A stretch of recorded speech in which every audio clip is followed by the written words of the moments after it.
ಕಾಂಗ್ರೆಸ್ನ ಪ್ರತಿಷ್ಠೆಯ ಮೇಕೆದಾಟು ಪಾದಯಾತ್ರೆ 3ನೇ ದಿನಕ್ಕೆ ಕಾಲೊಡ್ಡಿದ್ದು ಇವತ್ತು ಕೂಡ ಸಾಕಷ್ಟು ಸಂಖ್ಯೆಯಲ್ಲಿ ಕಾಂಗ್ರೆಸ್ನ ಕಾರ್ಯಕರ್ತರೆಲ್ಲರೂ ಈ ಪಾದಯಾತ್ರೆಯಲ್ಲಿ ಸಾಗುವುದಕ್ಕೆ ಸಿದ್ಧ ಆಗ್ತಿದ್ದಾರೆ. ಇವತ್ತು ಚಿಕ್ಕೇನಹಳ್ಳಿಯವರೆಗೆ ಕನಕಪುರದಿಂದ ಈ ಪಾದಯಾತ್ರೆ ಸಾಗಲಿದೆ. ಇನ್ನು ಕೆಲ ಕ್ಷಣದಲ್ಲೇ ಸುದ್ದಿಗೋಷ್ಠಿಯನ್ನ ಉದ್ದೇಶಿಸಿ ಮಾತನಾಡ್ತಾರೆ. ಇವತ್ತು ಸಿದ್ದರಾಮಯ್ಯ ಕೂಡ ಬಂದಿದ್ದಾರೆ ಪಾದಯಾತ್ರೆಯಲ್ಲಿ ಭಾಗಿಯಾಗುವುದಕ್ಕೆ. ಡಿಕೆ ಶಿವಕುಮಾರ್ ಮತ್ತು ಸಿದ್ದರಾಮಯ್ಯ ಸುದ್ದಿಗೋಷ್ಠಿ ನಡೆಸಿದ್ದಾರೆ. ನೋಡೋಣ.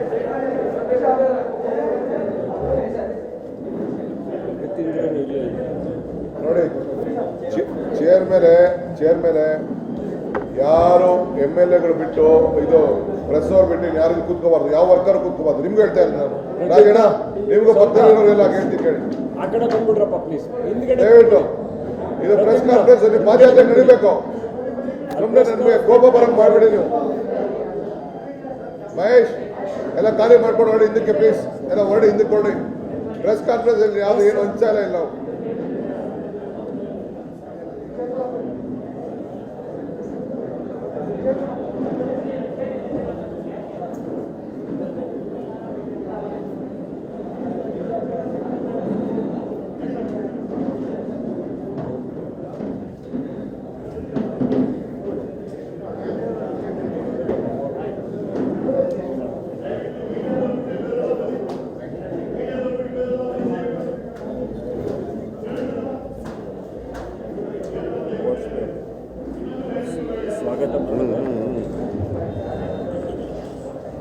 ದಯವಿಟ್ಟು ಎಲ್ಲರೂ ಕೂಡ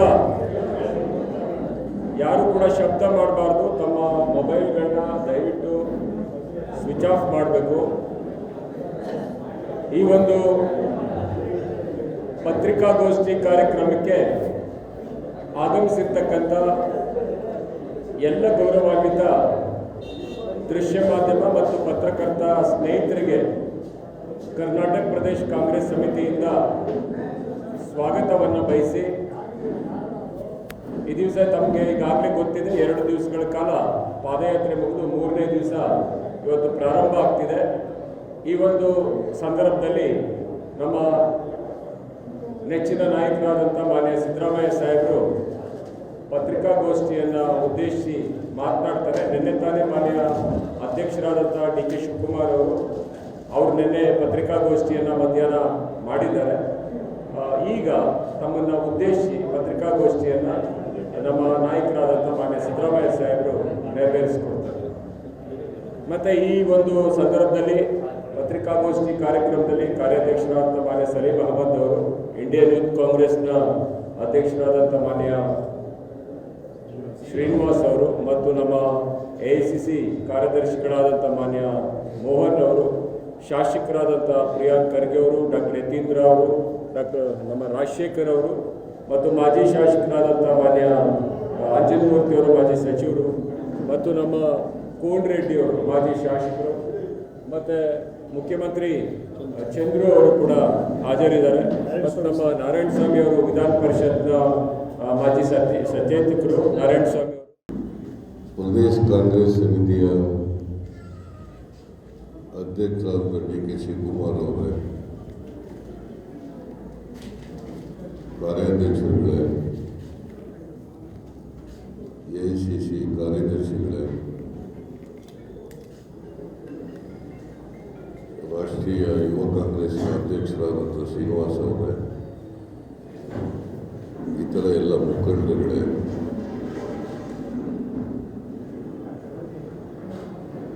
ಮಾಧ್ಯಮದ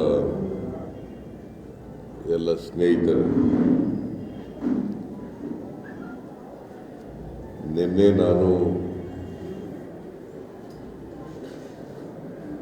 ಪಾದಯಾತ್ರೆಯಲ್ಲಿ ಭಾಗವಹಿಸಲಿಕ್ಕೆ ಸಾಧ್ಯ ಆಗಿರಲಿಲ್ಲ. ಮೊನ್ನೆ ಜ್ವರ ಕಾಣಿಸ್ಕೊಂಡಿದ್ದರಿಂದ ನಾನು ಬೆಂಗಳೂರಿಗೆ ಹೋಗಿದ್ದೆ. ಅಲ್ಲಿ ವೈದ್ಯರನ್ನು ಸಂಪರ್ಕಿಸಿ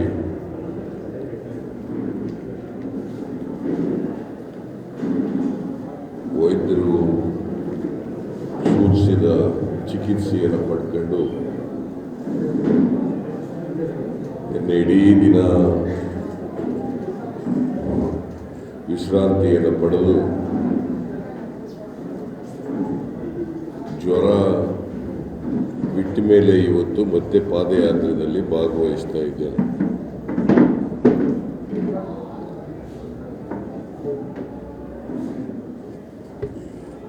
ಇವತ್ತಿನಿಂದ ಪಾದಯಾತ್ರೆಯಲ್ಲಿ ಭಾಗವಹಿಸ್ತೇನೆ. 2 ದಿನಗಳ ಕಾಲ ಯಶಸ್ವಿ ಪಾದಯಾತ್ರೆ ನಡೆದಿದೆ.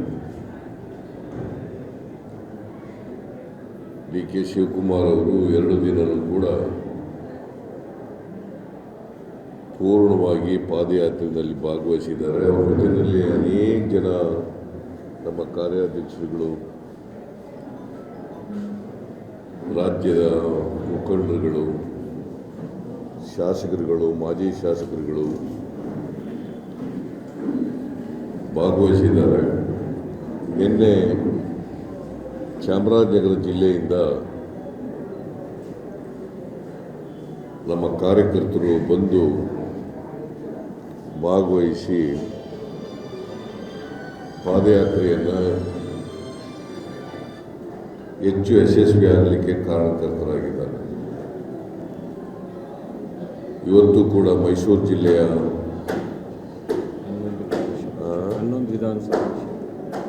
11 ವಿಧಾನಸಭಾ ಕ್ಷೇತ್ರಗಳಿಂದ ಕಾರ್ಯಕರ್ತರು ಬಂದಿದ್ದಾರೆ. ಇದೇ ರೀತಿ ಪ್ರತಿ ಜಿಲ್ಲೆಗಳಿಂದಲೂ ಕೂಡ ನಾಳೆ ಹಾಸನ, ನಾಳಿದ್ದು ಮಂಡ್ಯ, ತುಮಕೂರು, ಕೋಲಾರ, ಚಿಕ್ಕಬಳ್ಳಾಪುರ, ಬೆಂಗಳೂರು ನಗರ ಹೀಗೆ ಪಾದಯಾತ್ರೆ ಸುತ್ತಮುತ್ತ ಇರತಕ್ಕಂಥ ಜಿಲ್ಲೆಗಳಿಂದ ಕಾರ್ಯಕರ್ತರುಗಳು ಬರ್ತಾರೆ. ಅದಲ್ಲದೆ ರಾಜ್ಯಾದ್ಯಂತ ಕಾರ್ಯಕರ್ತರುಗಳು ಬರ್ತಾರೆ. ಅವರೆಲ್ಲರೂ ಕೂಡ ಸ್ವಯಂ ಪ್ರೇರಣೆಯಿಂದ ಈ ಪಾದಯಾತ್ರೆಯಲ್ಲಿ ಭಾಗವಹಿಸ್ತಾ ಇದ್ದಾರೆ. ಬಹಳ ಮುಖ್ಯವಾಗಿ ನೀವು ಗಮನಿಸಬೇಕಾಗಿರ್ತಕ್ಕಂಥದ್ದು, ಬಹುಶಃ ಗಮನಿಸಿದ್ದೀರಿ ಅಂತಕ್ಕಂಥದ್ದು ನನ್ನ ಭಾವನೆ, ಕಾರ್ಯಕರ್ತರು ಬಹಳ ಉತ್ಸಾಹದಿಂದ ಭಾಗವಹಿಸ್ತಾ ಇದ್ದಾರೆ. ಅದರರ್ಥ ಕಾರ್ಯಕರ್ತರಲ್ಲಿ ಮತ್ತು ಜನರಲ್ಲಿ ಈ ಮೇಕೆದಾಟು ಯೋಜನೆ ಆಗಬೇಕು, ಇದರಿಂದ ಸಾರ್ವಜನಿಕರಿಗೆ ಅನುಕೂಲ ಆಗ್ತದೆ, ರೈತರಿಗೆ, ಬೆಂಗಳೂರು ನಗರದ ನಾಗರಿಕರಿಗೆ, ಸುತ್ತಮುತ್ತಲ ಜಿಲ್ಲೆಯ ಜನರಿಗೆ ಇದರಿಂದ ಅನುಕೂಲ ಆಗ್ತದೆ ಅಂತೇಳಿ ಜನರು ನಿರೀಕ್ಷೆಯನ್ನು ಇಟ್ಕೊಂಡಿದ್ದಾರೆ. ನಾನು ಈಗಾಗಲೇ ಪ್ರಸ್ತಾಪ ಮಾಡದಂತೆ ಇದು ನಾವು ಪ್ರಾರಂಭ ಮಾಡಿದಂಥ ಯೋಜನೆ, ಕಾಂಗ್ರೆಸ್ ಸರ್ಕಾರ ಪ್ರಾರಂಭ ಮಾಡಿದಂಥ ಯೋಜನೆ. ನಾನು ಯಾಕೆ ಈ ಮಾತನ್ನು ಹೇಳ್ತಾ ಇದ್ದೀನಿ ಅಂದರೆ, ಮತ್ತೆ ಪ್ರಸ್ತಾಪ ಮಾಡ್ತಾ ಇದ್ದೀನಿ ಅಂದರೆ,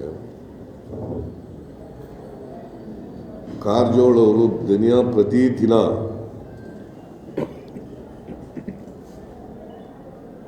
ಕಾಂಗ್ರೆಸ್ ಸರ್ಕಾರ ವಿಳಂಬ ಮಾಡಿತು ಅಂತೇಳಿ ಅನಗತ್ಯವಾಗಿ ಜನರ ಗಮನವನ್ನು ಬೇರೆ ಕಡೆ ಸೆಳೆಯಲಿಕ್ಕೋಸ್ಕರವಾಗಿ ಪ್ರಯತ್ನವನ್ನು ಮಾಡ್ತಾ ಇದ್ದಾರೆ. ಮತ್ತು ಅವ್ರ ತಪ್ಪನ್ನು ಮುಚ್ಚಿಕೊಳ್ಳಲಿಕ್ಕೆ ಕೂಡ ಪ್ರಯತ್ನವನ್ನು ಮಾಡ್ತಾ ಇದ್ದಾರೆ. ಪ್ರಾರಂಭ ಮಾಡಿದವರು ನಾವು. ಅದೇ BJPಯವರು 5 ವರ್ಷ ಇದ್ರಲ್ಲ ಅಧಿಕಾರದಲ್ಲಿ, 2008ರಿಂದ 2013ರವರೆಗೆ ಹಾಗೆ ಯಾಕೆ ಪ್ರಾರಂಭ ಮಾಡಲಿಲ್ಲ ಇವರು? ನಿಜ ಹೇಳಬೇಕು ಅಂದರೆ 1968 ಇದ್ರ ಪ್ರಸ್ತಾಪ ಆಗಿತ್ತು. ಟ್ರಿಬ್ಯುನಲ್ ಮುಂದೆ ಇದ್ದದ್ರಿಂದ ಇದು ಪ್ರಾರಂಭ ಆಗಲಿಕ್ಕೆ ಸಾಧ್ಯ ಆಗಲಿಲ್ಲ. ಕಾವೇರಿ ನೀರಿನ ವಿವಾದ ಟ್ರಿಬ್ಯುನಲ್ ಮುಂದೆ ಇದ್ದದ್ರಿಂದ ಇದು ಪ್ರಾರಂಭ ಆಗಲಿಲ್ಲ. ಇವರು ನಿಜವಾಗಿ ಪ್ರಾಮಾಣಿಕವಾದಂಥ ಕಾಳಜಿ ಇದ್ದಿದ್ರೆ 2008ರಿಂದ 2013ರವರೆಗೆ ಇದ್ದಂಥ ಸರ್ಕಾರ ಮಾಡಬೇಕಾಗಿತ್ತಲ್ಲ. ಆ ಕಾರಜೋಳು ಕೂಡ ಇದ್ರಲ್ಲ, ಹಾಗೆ ಮಾಡಲಿಲ್ಲ. ನಾವು ಅಧಿಕಾರಕ್ಕೆ ಬಂದ ಮೇಲೆ 2013ರಲ್ಲಿ ಅಧಿಕಾರಕ್ಕೆ ಬಂದ ಮೇಲೆ ಸೆಪ್ಟೆಂಬರ್ ತಿಂಗಳಲ್ಲೇ ಪ್ರಾರಂಭ ಮಾಡಿದ್ದೀವಿ ಇದನ್ನ.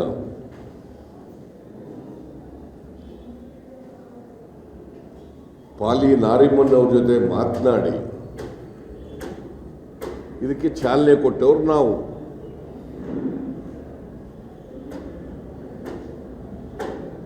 DPR ತಯಾರು ಮಾಡಿದವ್ರು ನಾವು. DPR ಅನ್ನ CWCಗೆ ಸಬ್ಮಿಟ್ ಮಾಡಿದವ್ರು ನಾವು.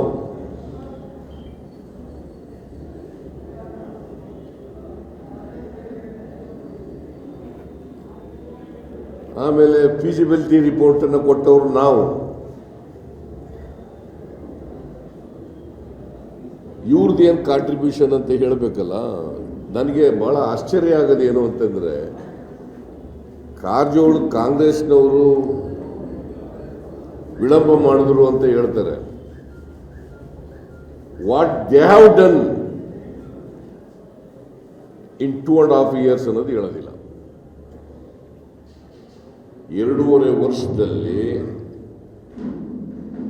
DPR ಎಲ್ಲ ಆಗಿ, ಈಗ DK ಶಿವಕುಮಾರ್ CWC ಅವರು ಅಬ್ಸರ್ವೇಷನ್ ಎಲ್ಲ ಕೇಳಿದ ಮೇಲೆ ಅಬ್ಸರ್ವೇಷನ್ಗೆಲ್ಲ ಉತ್ತರ ಕೊಟ್ಟು ರಿವೈಸ್ಡ್ DPR ಅನ್ನ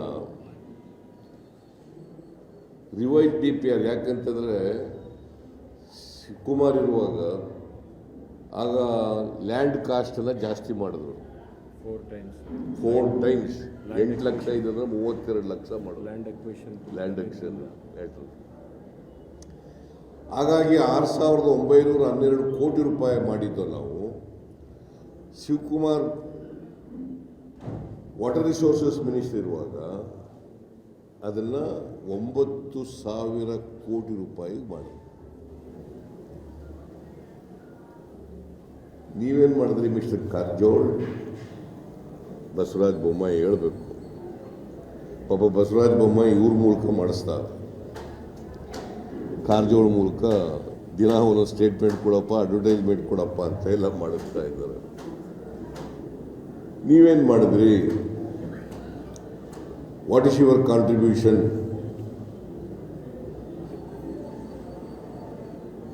ಇದು ಕುಡಿಯ ನೀರಿನ ಯೋಜನೆ. ಇದು ಕುಡಿಯ ನೀರಿಗೆ ಪ್ರಯಾರಿಟಿ ಇರಬೇಕು ಯಾವಾಗಲೂ. ಇವರು 2.5 ವರ್ಷದಲ್ಲಿ, ನಮ್ಮ ಕಾಲದಲ್ಲಿ ಬಿಡಿ, ನಾಗ BJP ಸರ್ಕಾರ ಇತ್ತು, ಎನ್ವೈರನ್ಮೆಂಟ್ ಕ್ಲಿಯರೆನ್ಸ್ ಕೊಡಲಿಲ್ಲ. ನಿಮ್ಮದೇ ಸರ್ಕಾರ ಇದೆಯಲ್ರಿ, ಕೇಂದ್ರದಲ್ಲಿ ನಿಮ್ಮ ಸರ್ಕಾರ, ರಾಜ್ಯದಲ್ಲಿ ನಿಮ್ಮ ಸರ್ಕಾರ, ಅಲ್ಲಿ ಪ್ರಧಾನಮಂತ್ರಿ ನಿಮ್ಮವರು, ಇಲ್ಲಿ ಚೀಫ್ ಮಿನಿಸ್ಟರ್ ನೀವೇ, ಯಡಿಯೂರಪ್ಪ ಚೀಫ್ ಮಿನಿಸ್ಟ್ರು, ನೀವು Basavaraja Bommai chief minister, environment minister, ಅಲ್ಲಿ ಫಾರೆಸ್ಟ್ ಮಿನಿಸ್ಟ್ರು ನಿಮ್ಮ ಮಿನಿಸ್ಟ್ರು. ಯಾಕೆ ತಗೊಂಡಿಲ್ಲ? ಕ್ಲಿಯರೆನ್ಸ್ ತಗೊಂಡಿಲ್ಲ? ಯಾಕೆ ಪ್ರಾರಂಭ ಮಾಡಿಲ್ಲ? 25 ಜನ MPs ಯಾಕೆ ಮಾಡಿಲ್ಲ? ನಿಮಗೆ 25 ಜನ MP ಗಳನ್ನು ಕೊಟ್ಟರಲ್ಲ ರಾಜ್ಯ. ನಿಮಗೆ ರಾಜ್ಯದ ಬಗ್ಗೆ ಕಾಳಜಿ ಇದೆಯಾ?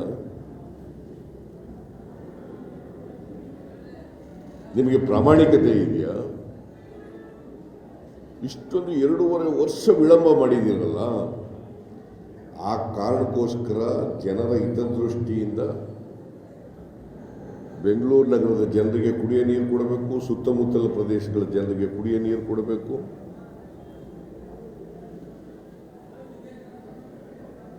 ಮತ್ತು KRS, ಕಬಿನಿ, ಹೇಮಾವತಿ, ಆರಂಗಿ ಆ ಡ್ಯಾಮ್ಗಳ ಮೇಲೆ ಒತ್ತಡ ಕಡಿಮೆ ಆಗಬೇಕು.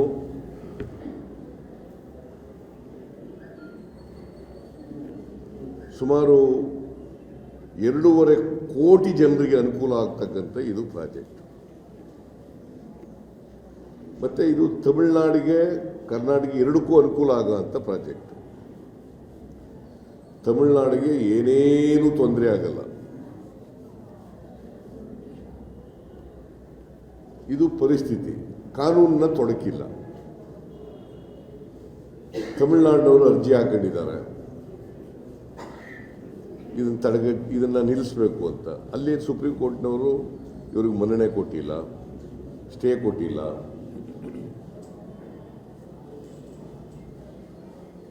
ಅದಾದಮೇಲೆ ಗ್ರೀನ್ ಟ್ರಿಬ್ಯುನಲಲ್ಲಿ ತಮಿಳುನಾಡು ಗ್ರೀನ್ ಟ್ರಿಬ್ಯುನಲ್ ಅವರು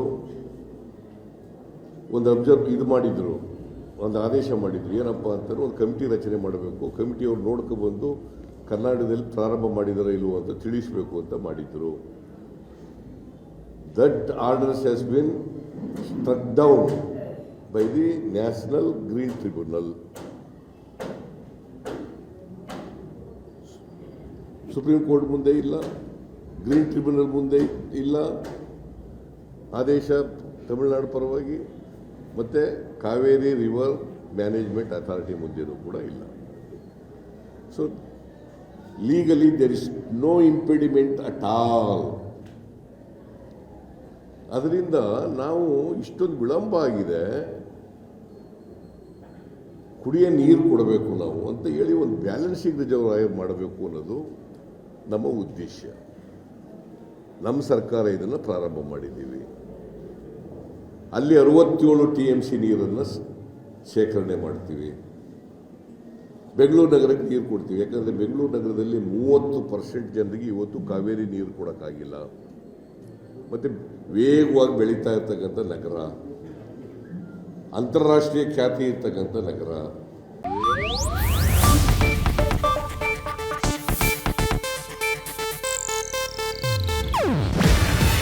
ಇದು ಏಷ್ಯಾನೆಟ್ ನ್ಯೂಸ್ ನೆಟ್ವರ್ಕ್ ಪ್ರಸ್ತುತಿ. ನೀವು ನೋಡ್ತಿದ್ದೀರಾ ಏಷ್ಯಾನೆಟ್ ಸುವರ್ಣ ನ್ಯೂಸ್.